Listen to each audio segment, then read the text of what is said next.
Introducing National Streaming Sports, live and on-demand sports talk programming that you can access 24/7. For the premier sports talk experience, tap into our Roku channel. Start your mornings with Mac and Jack covering all the weekend sports action. Then pour a cup and enjoy all the sports you can drink on the Coffee and Sports podcast. At midday, talk sports from east to west on the Coast to Coast podcast. Followed at night by some hot girl talk with Prim and Proper Sports featuring Sonia Pearson. Talk boxing on the Gloved Fist. Yankee fans tune in for Start Spreading the News. And there's more on the College Sports Huddle and Sports Scope with Robert Butler. There are 20 podcasts in all and 70 weekly shows giving us a 3.4-star viewer rating. To find us on Roku TV, search for National Streaming Sports on the Roku search bar. Click on the logo and you're in. National Streaming Sports, live and on-demand sports talk for America. Welcome to Glove Fist. Yes, Jack, and we're back. My name is Frank Latierzo, part-time writer, full-time observer, joined by former six-term president of the Boxing Writers Association of America, Jack Hurst. And Jack, you were away last week.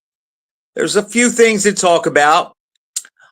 Did the BWA hand out their awards yet? I think I read something on Sweet Science. I'm glad you mentioned that, Frank. It's April 30th, okay?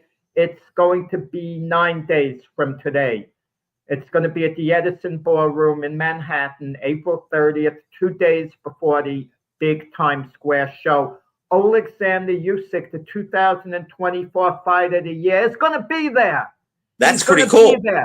He is confirmed to be there through his manager, Igis Klimas, who's the manager of the year. Igis is one of the finest gentlemen in boxing. You know, his word is like gold, and Usyk is going to be there. Gabriel Fondura, the female fighter of the year, is going to be there. Michael Spinks is coming as a guest. Nonito Donaire. It's the 100th, anniversary of the BWAA dinner. Right. 100th anniversary. And I saw the awards, and it's all the same suspects as usual. The guys, all they have to do is put their byline on their article, and they win. So that's separate. That's the Bernie's, the writing contest. Yeah, so, no excitement there. We know who's going to win the awards before they're even written. The Bernies have been frustrating because before this year I got an honorable mention, but 3 of the last 4 years I had second place finishes. I can't get over the top. Jack, who did you finish second to? Well, 1 year I didn't get a good deal. Greg Bishop of Sports Illustrated. I should have won investigative category. I wrote a story, The Demise of the New York Golden Gloves, a whole big investigative piece. He did something on Clifford Etienne, something to the effect. Oh my God! The topic didn't compare. And who were the other writers? And I'm not saying I'm as good a writer, as the guy, but whatever. No one wants to hear about me coming up short. They want to hear about the fighters who are coming up short. And one of Jack, the fighters, but who votes on who wins the awards? It's a fair vote as far as I'm concerned. The guys who vote don't see the bylines, but I find that, Jack, I believe you, but I have a hard time believing that. Wait. But I'm going to say this before I tell you the panel. Everyone reads Sports Illustrated, or most people read it, okay? So they're going to know who wrote a certain article. And other people aren't going to read my article. It's not in Sports Illustrated, so they're going to know what a great writer who wrote the other story did. So you just told me everything I need to know. This is no. You have Bernie Fernandez, Ron Borges, Wally Matthews, Tony Page. They're like 4 of the judges that pop off the top of my head this past year. All right. Well, I can vouch for 2 of them. I won't say who they are, but I can vouch for 2 of them. Okay. Hey, Frank, this is boring stuff. People want to hear about the fighters. I think it's exciting stuff, and they'd rather hear that. but on the record, I vouch for the BWAA. It's a great organization. I don't agree with you when it comes to the BWAA, as far as that goes.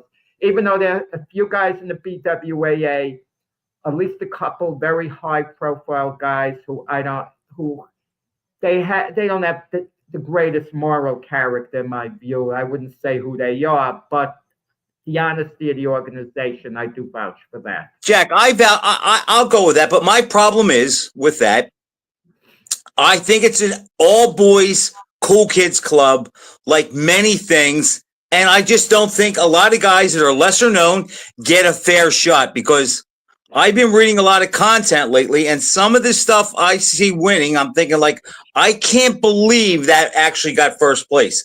That's just me.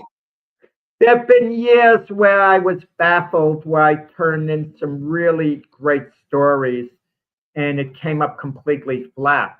So, But Jack, but let me add this to that. Let me add this to what I said. Even though I feel that a lot of the work as far as insight lacks in today's boxing world, Jack, I don't really think good writing or insightful content is appreciated. I really don't think that it is. Not like it used to be when you and I were growing up and falling in love with this sport. That said, go ahead. No, I got to tell you something funny. I don't know whether I mentioned this on our show or I did it on the Mac and Jack show. I got an old-time book when I was down here in Florida, an old-time boxing book that printed different stories of the old-time writers during the time of Jimmy Cannon, a bunch of them. And I'm reading this stuff, and I'm going, darn it, these guys are much better than me. I mean, this is great writing. And now I'm starting to think, can you imagine we compare the old-time fighters, the 40s and 50s, and the guys today could somehow go to a gym.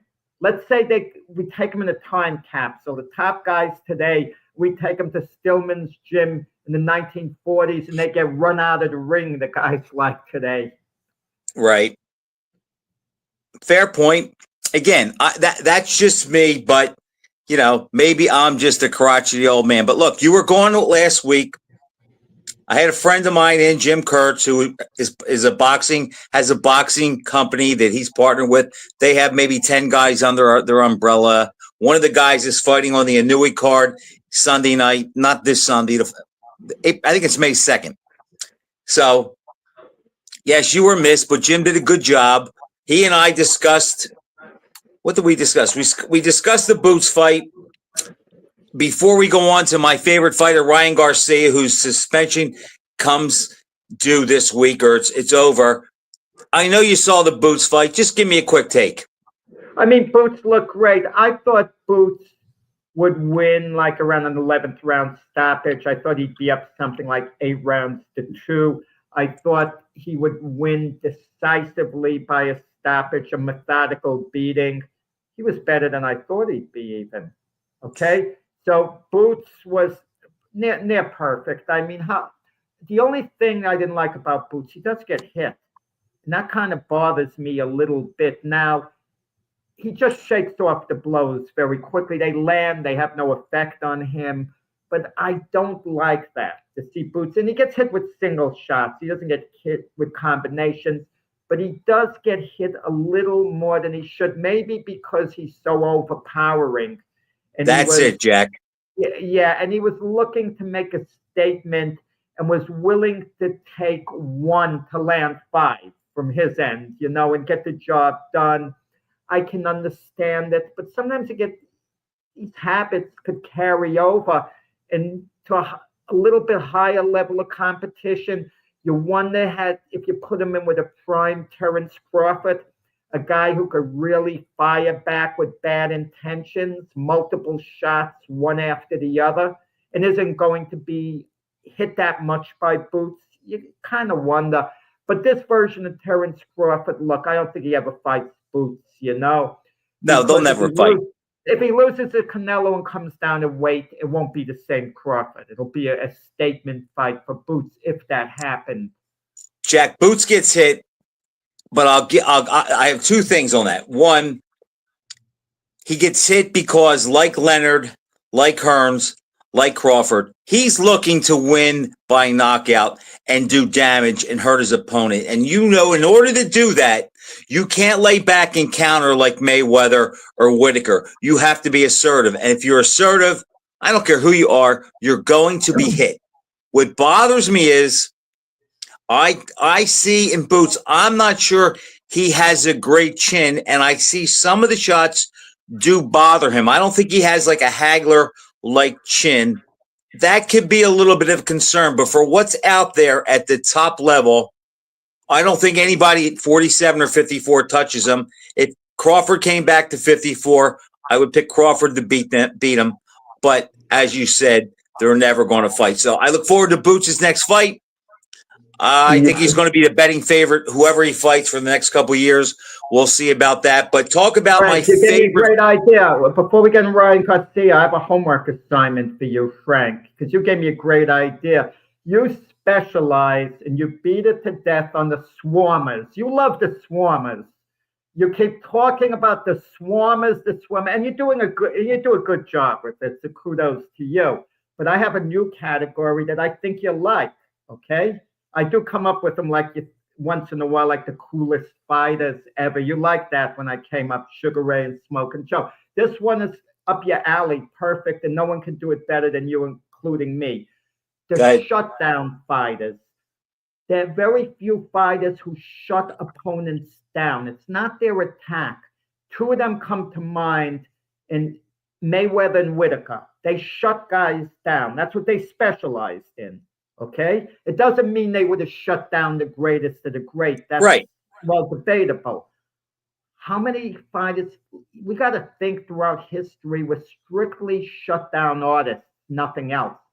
That's what Mayweather is. It's not his offensive attack. He just shuts down an opponent. And we'll do that, Jack. But two came to my mind as soon as you said that, and they weren't until you named. So I can add them to the mix. Bernard Hopkins, Andre Ward. Didn't Andre Ward fight a little more wide openly than them? Hopkins, I see, is a shutdown type guy. He shut you down moving forward. Whitaker. I think Bernard and Andre are a lot alike. And even though Ward is a great counterpuncher, I think he's another guy that can take away whatever your best weapon is. Okay, just a thought, and Ali was too versatile. Of course, you could say Ali shut you down the first coming with his movement, but that was different. I'm not talking about a guy who jabs and moves just. It's in his attack. But okay. Would you consider Jimmy Young that? Yes, absolutely. Okay. Jimmy Young at his best would shut a guy down. And Chris Bird. Right, Chris, but they wouldn't dazzle you with combinations of blows and flurries. They just, in a subtle way, they just shut They get you out of position where you can't do nothing, and they can do a little bit to win rounds. A little bit, yeah. You do nothing at all. They're doing a little bit, and they're keeping ahead. And they win rounds. Absolutely, yeah. I just thought. What's Ryan Garcia, Jack? He's not a shutdown fighter. No, Ryan Garcia, I'm going to tell you, the 1 year off, I don't know how dedicated Ryan Garcia is away from the gym. I have to assume he's worked hard. I have to assume that, and the first fight when he was acting erratically, you thought it was an act. I didn't think it was an act. I just thought Ryan Garcia's young, flaky, whatever. I don't think he has a bad heart. He's not a criminal getting into, problems outside the ring. And, he's returning after the 1 year suspension. I have a problem with the steroid use, as you do. I didn't have a problem with him coming in overweight and Haney saying, well, I made the weight, you didn't. You thought it was unprofessional. I thought it was warfare because Bill Haney was talking about his son wanting, killing Garcia. He says, look, I'm sending him out to kill Garcia. Do what you have to do. When you do that, that crosses a line. When you say you want to kill a guy, take his life, you might say, Frank, it's just to get inside his head, this and that. Maybe it's so, but there's got to be a stopping point, Frank. There's got to be a stopping point of things that you just can't say. Otherwise, everything goes.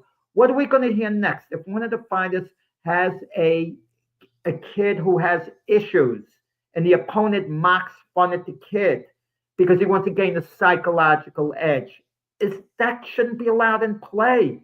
Can you imagine, Jack? Frank? This was before the Super Bowl at a press conference, and they said these things. Football is a little bit of a different game, though, Jack. The intent isn't to go out there and hurt the guy. I mean, the linebackers want to put the quarterback out of the game. I understand that. I disagree with you regarding Haney. I don't care what anybody says, what any athlete says, what any fighter says. Their words, they can't hurt. What Garcia did by coming in over the weight against the guy who killed himself to make weight. And there was a great article on Boxing Scene by Timothy Bradley about what he went through to make weight a few times. And I have much more of a problem and find more fault with Ryan Garcia's behavior than I did Haney's behavior. But Jack, it just goes to show, I'm looking at the schedule now, and Ryan Garcia, of that 3-bout card that has Garcia, Haney, and Teofimo Lopez. And remember, of those guys, Lopez has the best win, but yet Ryan Garcia is the main event. Ryan Garcia is the biggest name. We have to look at all the big names. Teofimo is a nice name, but Teofimo never took off like the star he should have been after he beat Lomachenko. Well, he wasted that win. There's no doubt about that. I mean, yeah, and the way he was promoted. And then he lost. And then he lost to Kambosos. It all, was bad. He should have been one of the big stars in boxing. The question also and Devin Haney by now, I thought was going to be, I said he was going to be a generational talent in the sense I thought he was going to be kind of like another Pernell Whitaker, if not as good as Pernell in that category that you could talk, when you talked about great fighters and going forward, Devin Haney's name was going to come up when all was said and done. And I know you're saying, well, there's still possibly time for that to be done. Nah, he might win a couple of more titles. I'm not saying he won't. No, I think that ship sailed, Jack. That's not going to happen. And we don't know what he has because he has not fought yet since the Garcia fight. And I'm sorry, even though Garcia came in overweight and maybe there was some illegal substance that helped his performance, the bottom line is Haney still was defeated and beaten up in that fight. And we don't know what kind of baggage that's going to carry. Right. But getting back with the weight, Haney didn't have to accept the extra money and go through it to fight. Garcia came in 3.5 pounds over the weight. Haney could have said, no, I'm not fighting. You didn't make weight. What happened in the rematch that was supposed to take place with Michael Spinks and Eddie Mustafa Muhammad? Michael Spinks didn't go through with the fight. His trainer, Eddie Futch, said, look, you work to make weight. He didn't. Mustafa Muhammad's going to be in a good frame of mind, strong. I don't have a good feeling about this. And they didn't take the fight. Okay? He could have done. Well, that was smart management on Spinks' part. But the Haneys wanted the extra money. They were so arrogant and sure they'd beat Garcia. Okay, so he has the 3.5 pounds. We'll beat him. We'll get the extra money. But once you accept the extra money, don't come back and complain about it later. Okay. See, or maybe you do that, Jack, so you have the excuse. Fighters always. He could have that. That could have been his parachute too. And if he wins, he looks even better because he beat him when he came in over the weight. And if he loses, he can always put that out there that was the reason why. If I'm you, if it's me, I'm going to do what Spinks did for all the reasons that Eddie Futch said. But they didn't. We see what happened. But at the end of the day, Jack, he's still undefeated, Haney. Yeah. But it's ironic. Garcia's making excuses. Well, I lost to Tank Davis because I had to make weight and get all the way down there. It wasn't my natural weight class. Tough luck. You shouldn't have signed for the darn fight if you can't make weight. Notice he didn't ask for a rematch, though. You don't get a free pass, when you lose a fight. No one really should care at the end. Listen, I'll give you an idea. Another with cheating and so on. Jose Luis Castillo for his rematch with Diego Corrales. came in. It seemed deliberately over the weight. He's saying his body could no longer make weight. Okay, maybe he legitimately couldn't make weight, but the feeling was he didn't try to make weight.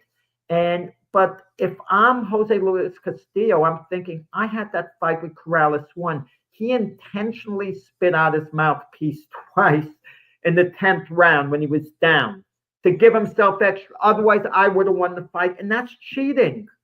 That's my rationale. He cheated, manipulated the rules. If he manipulated the rules, I'm going to get away with what I can get away with. Jack, at that level, that happens. Did you ever hear of the channel? It's called the Vice channel. No. Okay. They just, a couple months ago, they did a special where, who was it, Belichick or Brady? They did a special, why was Brady, then why was Belichick? And then the third one, they brought the experts in and they decided, they made their choice. They're doing a thing now, it's called Grudge. And they've only done 4. Kobe and Shaq, Clemens and Piazza, Favre and Rodgers, and the Red Wings and the Avalanche. And I watched all 4 over the weekend. And it harkens back to what you said, Jack. When it's a rivalry and the world is watching and there's so much on the line, whether it's legacy or money, the guys at that level, Jack, they'll take whatever they can get. And I think that just flows all the way down to all the sports at the elite level. They'll take whatever advantage they can get. Castillo did it. Corrales did it in the first fight. And Mayweather did it against Marquez, but he got away with it. And like, sometimes it's worth the money. Mayweather was fine, but he knew that. Pardon me? What did Mayweather do against Marquez? He came in over 144 and paid the fine. He came in at 146. It was a catchweight fight, but he knew Marquez wasn't going to go anywhere because it was the biggest payday of his career. Okay, well, but Marquez didn't have to. Marquez, I never recall him complaining about the weight. He never did. Fight. Well, no, right. I think he mentioned a little bit afterwards. Fine, but he got paid. Fine. But that's fine if Haney didn't complain about the weight. That's fine. Good. But complaining about the steroid use is another thing. You know, there's no way to know a guy tests positive, okay? If you're clean and someone else isn't, you have every right to complain because you went into the fight, you know, not knowing that. But the result was overturned. So in a certain sense, you got justice as far as your record went. Haney's still unbeaten. But let's be honest about it, Frank. Emotionally, we think of it as a Garcia win and a Haney loss. That's our mindset. That's my mindset. He may be undefeated, Jack, but we saw him get beat physically, and that didn't leave him. Same thing like with the Bo Galata fight. Bo won both fights by disqualification. But emotionally, we remember Galata beat him up twice. That's our mindset, you know? And I think the records aren't that important in those situations. I think records are only important at the end of someone's career. You could say, well, they're unbeaten, this or that. But I don't think when they're fighting, records mean much. I think people forget. Even Tyson Douglas, if they were able to overturn that, fortunately they weren't. We would have remembered Tyson, you know, getting exposed in that fight, you know. Absolutely. But with Garcia, all the guys on that Times Square show, I think he has the easiest fight with Rolly Romero. They supposedly sparred a lot. Romero has a so-so chin. The only thing Romero has going for him, he can punch a bit. He's got a good left hook.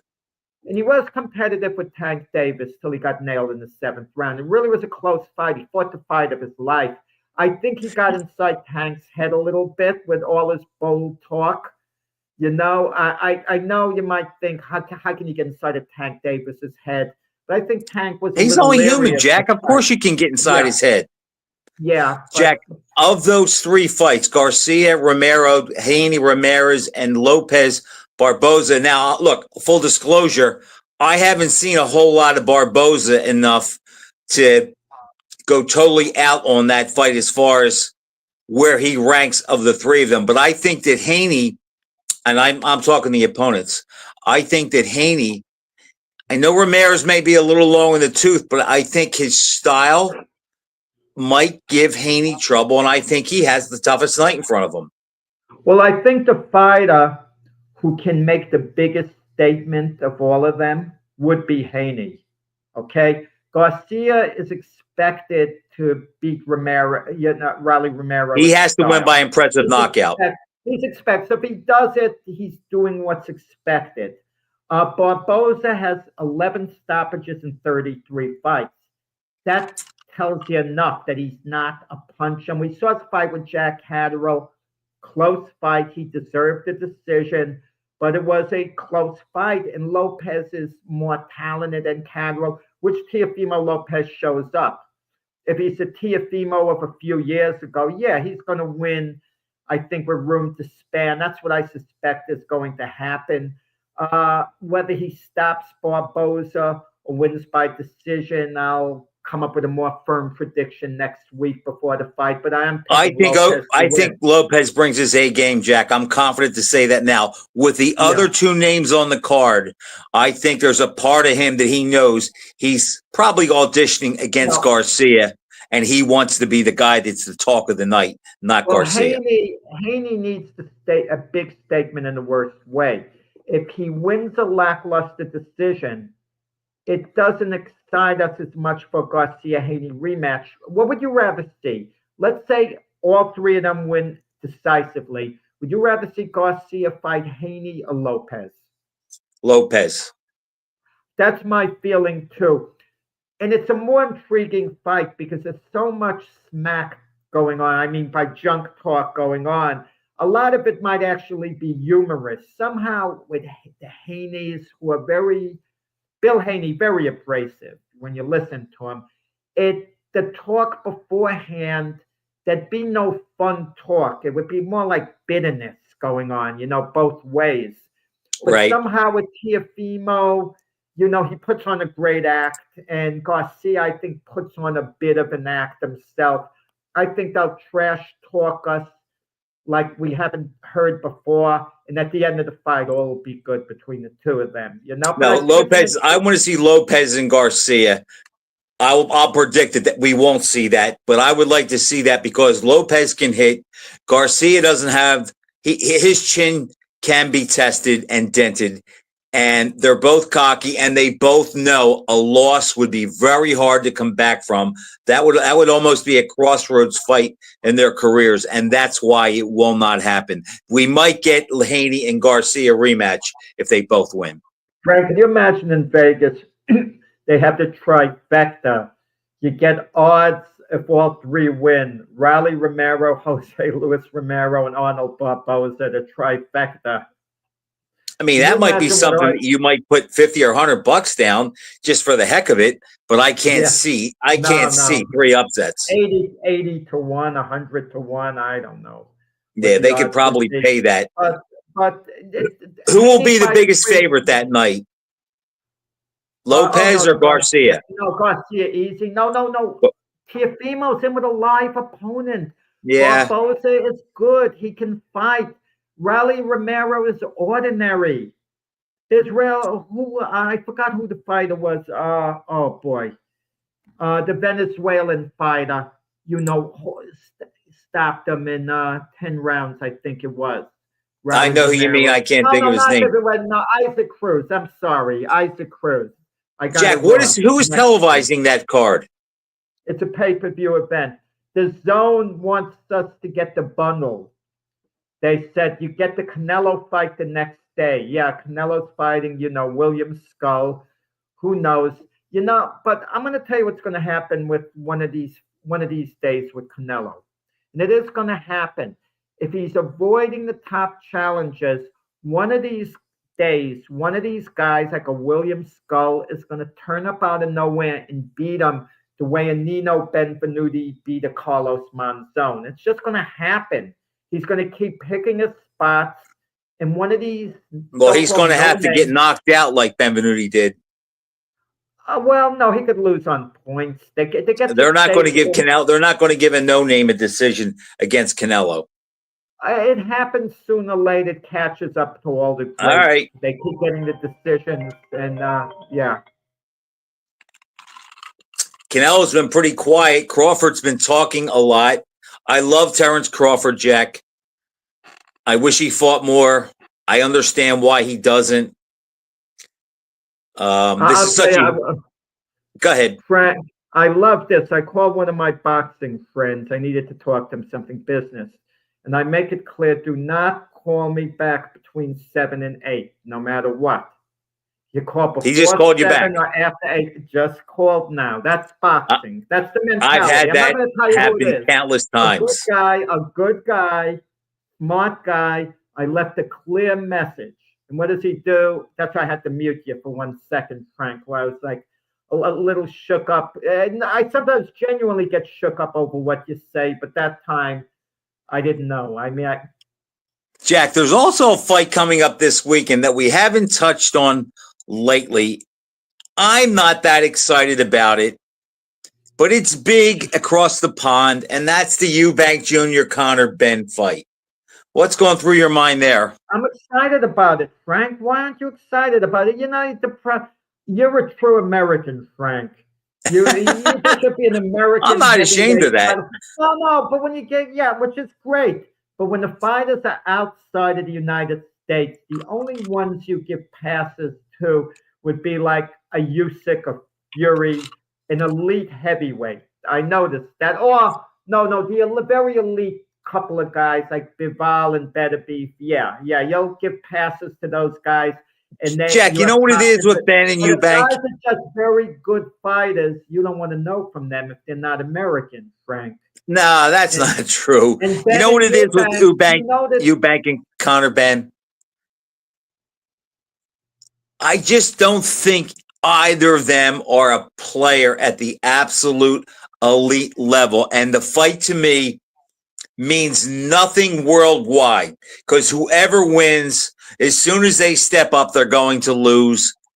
But I know it's a big fight there. I know the history between the families, but it just doesn't get me going that much. But I'll go out on the limb, and I'm going to pick Eubank to win a decision. You're right on this point. If their names were not Eubank and Benn, they wouldn't be an attraction like that. But it happens all the time. I understand that.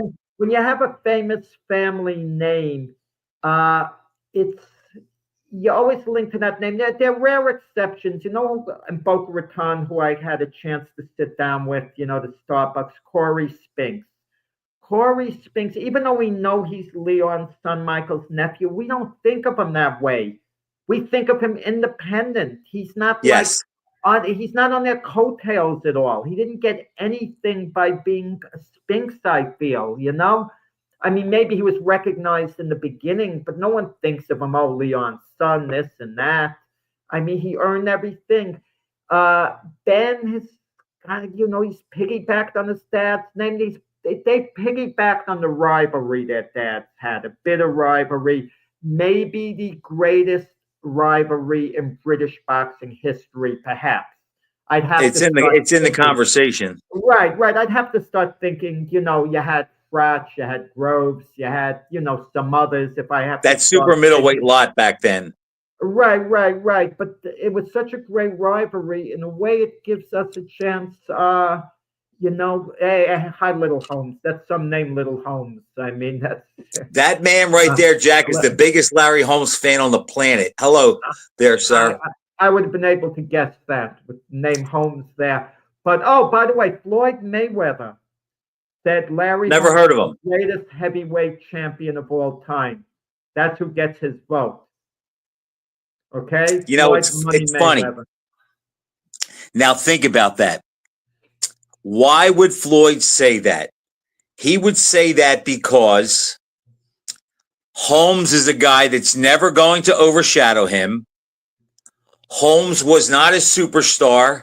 He was more of a workman-like guy, but yet Floyd could look at him as a fighter and appreciate his technical prowess, his jab, his fundamentals, and how good he was. So it's not like if Floyd says Ali or Tyson or Foreman, they're huge stars. That adds to their aura. He may be a little insecure about that. Larry Holmes, picking him is actually there's a motive for that. I'm not sure if Floyd really believes that. And I think I saw his top 5, and he had Holmes as the best heavyweight. Yeah, you know what's coming out recently, and I heard even Stephen A. Smith alluded to this about Floyd maybe having money problems. Now, normally I don't like to talk about something like this with fighters with their money. It's heartbreaking if a guy loses his money. But I hope it doesn't happen to Mayweather. Don't get me wrong, not at all. I wouldn't snicker, smile. But the guy is always flaunting his money all the time, flaunting it. So now if people are talking about it, even De La Hoya was talking about it. I don't know whether you saw Oscar's Clapback Thursdays ever. I told you to check I've seen it out, clips of it. I always forget to tune into it. Oscar's funny. They do a funny presentation, I got to admit. So Oscar was alluding to it. Floyd owed money to a jeweler was suing him, or this or that. And Floyd is showing us this flock of cars and this, unless it's all an act and he didn't really. Jack, a lot of people that have a lot of money are slow pay too. Some of my most wealthy friends, you know what? They're millionaires and they are called by bill collectors. So it seems that people with a lot of money, they don't like to part with it. It's just hard for me to believe a guy that's probably made close to $700 million could be broke. And I've been told that he's a good investor and he buys things that he can sell and get, cash value for. He buys high-end cars. He gets the unique ones that hold their value. I understand he has a lot of real estate. I don't think we'll see that happen. Yeah, I hope not, but I'm just saying. And he's tight with Warren Buffett, who I heard does give him financial advice. Yeah, and I don't think he takes the advice if you're going to buy all those cars and this. That could be. But Frank Warren, super middleweight. The name escapes me the second. Who fought the draw with Carlos Adames? Okay, on that big show from Saudi Arabia. He's fighting my favorite fighter, Edgar Berlanga. Okay, they're going to be fighting, and it's actually a test, for Berlanga. Because Frank Warren had some big plans. Yeah, look that name up. It's just I'm having this brain cramp with that. But Frank Warren had big plans for this fighter before the Adames fight. And this fighter came up flat in that fight. Didn't show. I remember I forget the fighter's name. Right. But now he fights Berlanga. Berlanga lasting the distance with Canelo leads me to believe that Canelo might actually lose to William Skull, as crazy as it seems, because Berlanga can't fight. I mean, when I say can't fight on an elite level. That's what I mean. But if you want to tell me Berlanga's a little better than average, I'm good with that. But there's a big difference between being, a B student in a regular college and then wanting to go to Yale or Harvard, and say, I'm going to keep an A average. Berlanga could be better off of that fight, though, Jack, because he didn't do bad in that fight. He had a couple of moments. Well, in which fight? Against Canelo. But it shows me that Canelo, I thought this a few years ago, was declining. He kind of fought that off in the Charlo fight, which I thought he looked good in, actually, the Charlo fight. He got in good shape. Showed a lot of bounce. I know Jamel Charlo was a lot smaller, but regardless, I want to give credit to. I disagree with him being a lot smaller, but I know what you're saying. And if Canelo's that guy against Crawford, there's a path for Crawford to beat him. Let me tell you also, we talk about fighters with a feeling of entitlement, and I think one of the fighters who's starting to annoy me with a feeling of entitlement, believe it or not, would be David Benavidez. You get this feeling like he's owed all this. Okay? Did you hear what Mike Tyson said about him? He probably said he's a monster, He said he's the best fighter in boxing. Oh, that's fine. I'm not Maybe saying the Tyson's right, but he really gave him high praise, and I don't know if they're good friends or not, but he's really blown away by him. maybe he'll prove to be that. I think Benavides is genuinely top of the line. I do. Okay. And I might pick him to beat everyone if a matchup took place. Maybe I wouldn't, him against Beterbiev, Bival, etc. But the point is, for getting the WBC title, these unified titles are complete nonsense. Don't give them any credibility. Now we're hearing, oh, Usyk is fighting Daniel Dubois to unify the title. Like, what? Didn't Usyk unify? Didn't he beat Usyk's everyone the out champ. there? He beat Dubois. He beat Dubois. He's got to do it again. It's stupidity. Daniel Dubois, if he calls himself heavyweight champion, he's going to sound like he's going to sound like a clown. Anyone who calls Daniel Dubois the world champion, the legitimate world heavyweight champion, Dubois isn't a clown. The person saying it is a complete clown and then a complete fool. Did you see? And it's funny you brought Usyk up because I've been having fun with a couple of my friends with him that are old school, hardcore modern boxing guys. Teddy Atlas ranked his top 10 heavyweights, and he held out number 6 spot for Usyk. And I teased a friend of mine who's a big Joe Louis and Muhammad Ali fan. I says, if Usyk retires undefeated, in the eyes of the younger fans, he's going to be nipping a lot closer at the heels of Ali and Joe Louis all-time ranking to these younger guys than you ever want to believe. But if he retires undefeated, he beats Dubois, and say maybe he fights one more time and he beats Parker and he ends up 25 or 26-0, Jack, there's going to be a case to put him in the top 10 because they're going to say, well, Holyfield, a lot of people have him in the top 10 all-time heavyweights, and he's not undefeated. Well, numbers work against the modern fighter. You just used the number 25. I saw a post, who would win between Archie Moore and Michael Spinks? You can't compare the number of fights they had.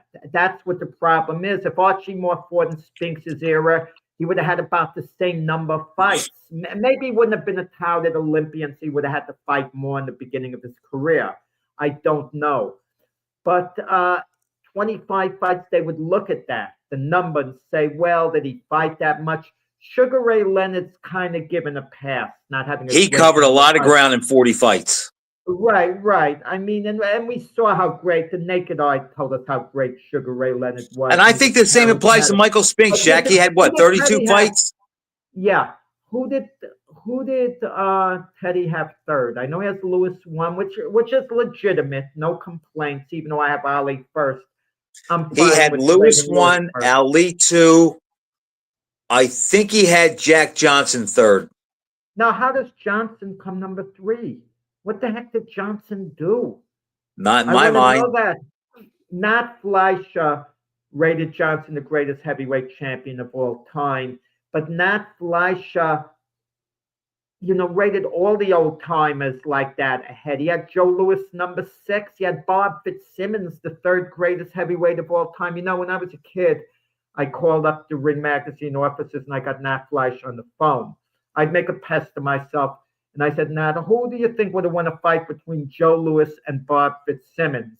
So Fleischer hesitated, actually, like he was never asked that question before. He says, I think it would have been a close fight, but I think Fitzsimmons would have edged him. Then I called Dan Daniel up, the associate editor, who is more of a modern guy, even though it's Fleischer's age. He said, don't listen to the old man. Louis would have murdered him. And it's funny, Jack, think about it. Louis was in 72 when Fleischer put that list out.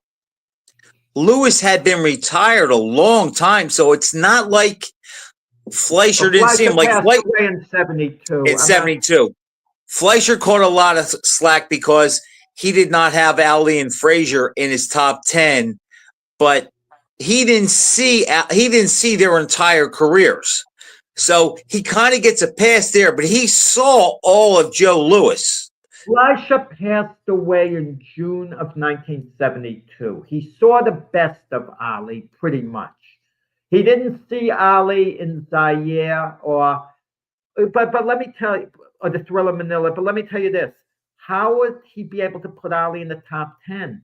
Because number 10 was Rocky Marciano, and you know how unpopular that would have been. So if he puts Ali in the top 10, Marciano had to exit. Fleischer's ratings were this. 1 Johnson, 2 Jim Jeffries. Jeffries was a dominant heavyweight champion. If you compare era to era, you could make an argument he belongs, that he was as dominant in his era as anyone, okay? Number 3, Bob Fitzsimmons, which doesn't make sense to me. Number 4, Jack Dempsey. Number 5, Jim Corbett. Number 6, Lewis. Number 7, Sam Langford. Number 8, Gene Tunney. Number 9, Max Schmeling. And number 10, Rocky Marciano. So you mean to tell me if he was going to slip anyone in the top 10 had he lived, Marciano would have to exit and he'd leave Schmeling in? Well, that's what he said, Jack. He goes, what do I do? He goes, am I going to put Frazier there? He said he couldn't do that. And Ali lost, so he said he couldn't do that. But had he seen him beat Foreman, you could say Ali, his prime was 64 to 67, but he had his best wins in the 70s. He had Sugar Ray Robinson rated not as a welterweight, as a middleweight, the 5th greatest middleweight in history. And he had him what, 3rd or 4th at welterweight? No, he didn't have him that high, as I recall. You'd have to check into that. I don't think he rated him as a welterweight altogether. I think he took a pass on that. I'm not certain. Okay. Okay. Jack, here's my thing. And as I get older, I live and die by this more. Look, we saw the films of Joe Louis. We saw the films of Robinson. We saw the films of Marciano and Dempsey. We can talk about those guys thoroughly. But to me, Jack, if you didn't live through the era, and it's the same thing I go back to, you know, the guys that today think Mayweather was better than Ray Leonard, and they're the same guys that think LeBron was better than Jordan. And what I say to them is, you can't speak with impunity unless you live through both eras. I did. Leonard is clearly a grade above Mayweather, and I think Jordan, I don't think there's no GOAT debate to me between those two. It's Jordan, and then argue about who's number 2. But there's 2 variables. There's peak value, and that's career-wise. Looking at you can look at it that way too. That's how Mayweather wants to look at it. Did I make the most money? Did I maximize my career better than their careers? That's how he wants to look at that. I could make this argument too if I'm talking about peak value. I could throw out something that's not crazy. You'll see the logic, even though you probably won't agree. I could say, and I'm playing devil's advocate, the greatest fighter of all time is Roy Jones. At peak value, no one was better. If I threw that out, most people would disagree, but he's in the conversation, Jack. There's no doubt. After he beat Ruiz, he retires. He's in the top 5, maybe top 3. I could say he was the greatest of all time in that case. And listen, I'm adamant about this. Duran is so charismatic, and such a legendary type fighter. Had he retired after the first Leonard fight, that's it. I'm not fighting again. I'm going to Panama. Screw Leonard. I beat him. I don't have to beat him again. We're having a very serious conversation. Most people who feel Sugar Ray Robinson is pound for pound the greatest, clearly. It's going back and forth. The big debate would be Robinson-Duran, and it would be such a split. But assuming that Leonard does the same thing he did after Duran, yes. And he never has a win over Duran, but he accomplishes everything he did, that makes Duran look even greater. If Joe Frazier could not have retired after the first Ali fight and had that extra great status, I'm going to tell you why. Because people would have said 2 things. They would have said he took such a beating he couldn't fight again. That would be one. And 2, Ali never would have backtracked and told the truth that he thought he lost the first Frazier fight. He would have held to the, that he won. that he won, and more people would have bought into it because of the Ali. He was very convincing. He convinced a lot of people as it was. Yeah, and now the funny thing, like it's like Hagler Leonard. It's 50-50, whoever you speak to, who they think won. Well, we both feel Leonard won the fight. We know Leonard won the fight in all probability. It's all subjective, but it's hard to see a clear path to Hagler winning. Right. So many people think Hagler won that fight, Frank. So many people. Is it because Leonard didn't beat him up? He just outboxed him. I think most people don't score fights like you and I do. We score fights. I think they watch fights. If you watch a fight as one big fight, one big round, as if you're watching a movie. Right, then you can make a good case for Hagler. Look, I was speaking to this lady after the Hagler-Leonard fight. An older lady. She didn't know anything about boxing, but she watched the fight. She saw it on replay the first time. And she says, "Oh, I don't understand how that guy Leonard they could say he was the winner. The other guy was chasing him all fight, going after him. But that's hard from her lens, to see it. But we break it down. We scored round by round, and what could I say with that? Yeah. So, well, what was I going to say, Jack? Oh, shoot. I forgot what I was going to say. Madison Square Garden's making a comeback here. I mean, even though the fight June 2nd is Times Square, that's going to be by invitation only, Frank. Anyone looking to attend that show at Times Square, I wouldn't advise they, just show up unless they have an accommodation beforehand. Supposedly, about 300 people are watching it. I put in for media credentials. I might not even get them. I don't know what they're doing. Someone told me some members of the media are going to have to watch it from a building looking down at the ring through a window in an office building. See, they don't take care. The frustrating thing with boxing, Jack, these days is it's so hard to get a hold of the fight. The older guys like us, I'm not good with the technology. And it's like when there's a good fight and I want to see it, we're willing to pay for it, but it's almost impossible to find. And then like they're being that way about the Madison or the Times Square card. It's like they just don't do anything to help themselves out. I know you wanted to talk about Dana White. Maybe this is a good segue. Maybe he'll change that. No, I didn't really want to talk about Dana White. I mean his impact on boxing. Listen, from my sources and what I hear, okay, the promoters, and this links onto Dana White, are getting a bit edgy about his excellency. They're kind of feeling they're used. Guys like Bob Arum are now saying about Dana White, who's his excellency's main guy, to put on these shows and the pay scale, that what are the UFC fighters going to think Arum's saying when they see the boxers getting paid so much more? I don't know how Dana I'm not sure it's a good thing. I've had the wait and see mindset, but I'm not convinced Dana White is a plus.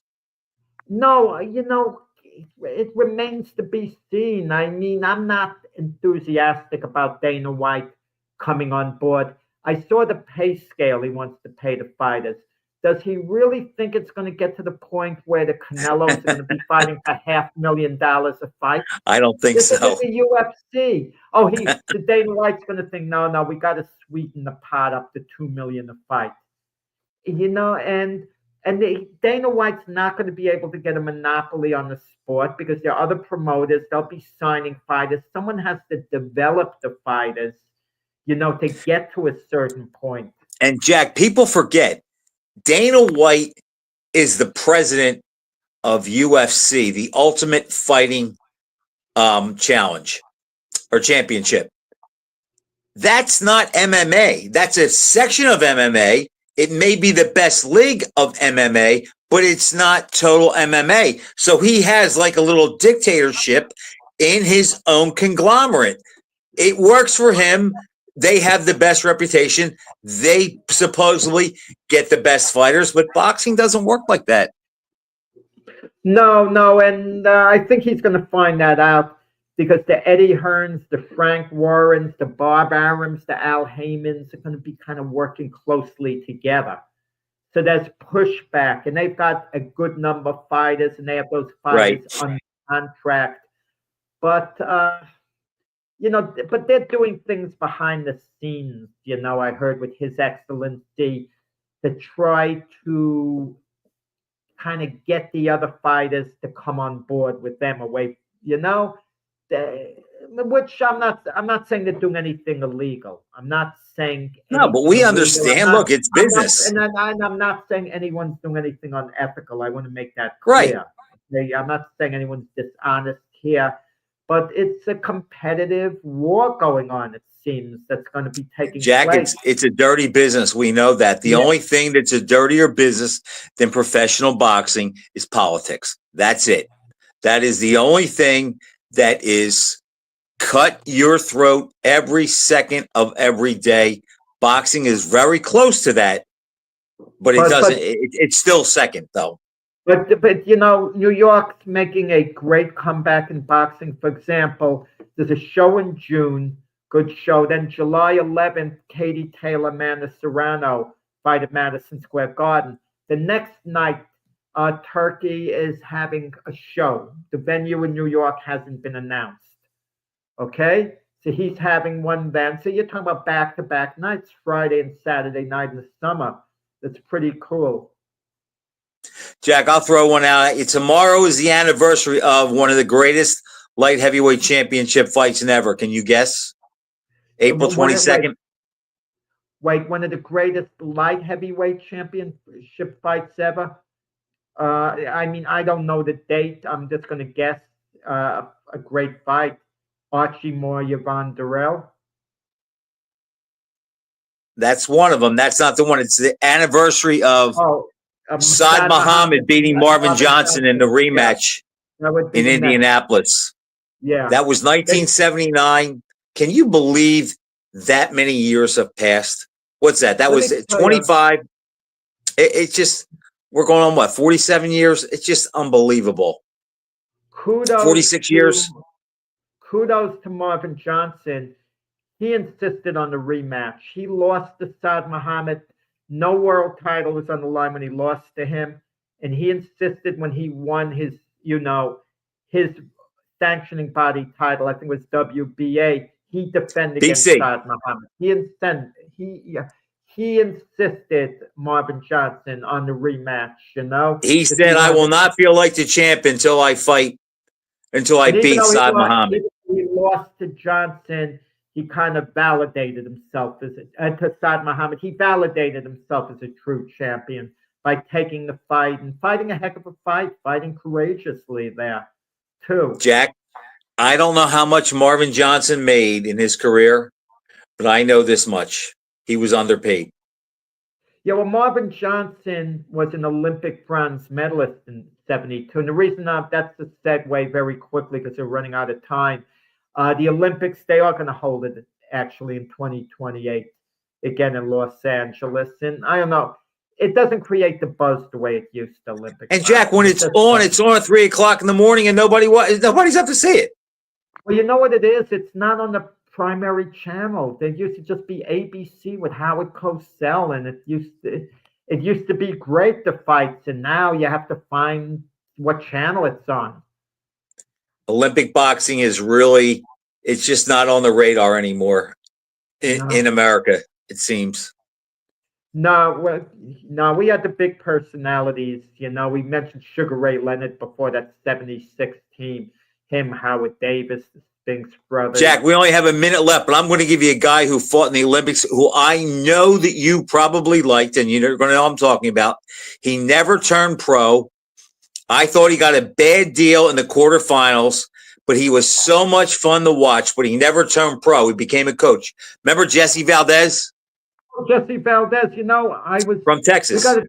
We got to talk about next week, bad deal in the Olympics. Like I've been talking to Chuck Walker on the 76 team. The guy who I think he did turn pro, but he never fought for a world title. I thought you were going to mention Laszlo Papp, 3-time Olympic champion. But Before yeah, my time, Jack. Yeah, I didn't see, I'm talking about guys I saw fight. Yeah, okay. Okay, that's it, Frank. Time to wrap up. And All right, it's your Jack. time. Good talking to you. Great show. Thanks for watching, everybody, and we'll see you next week. You're watching National Streaming Sports. Over 20 podcasts, 70 shows, and a 3.5-star rating on Roku TV.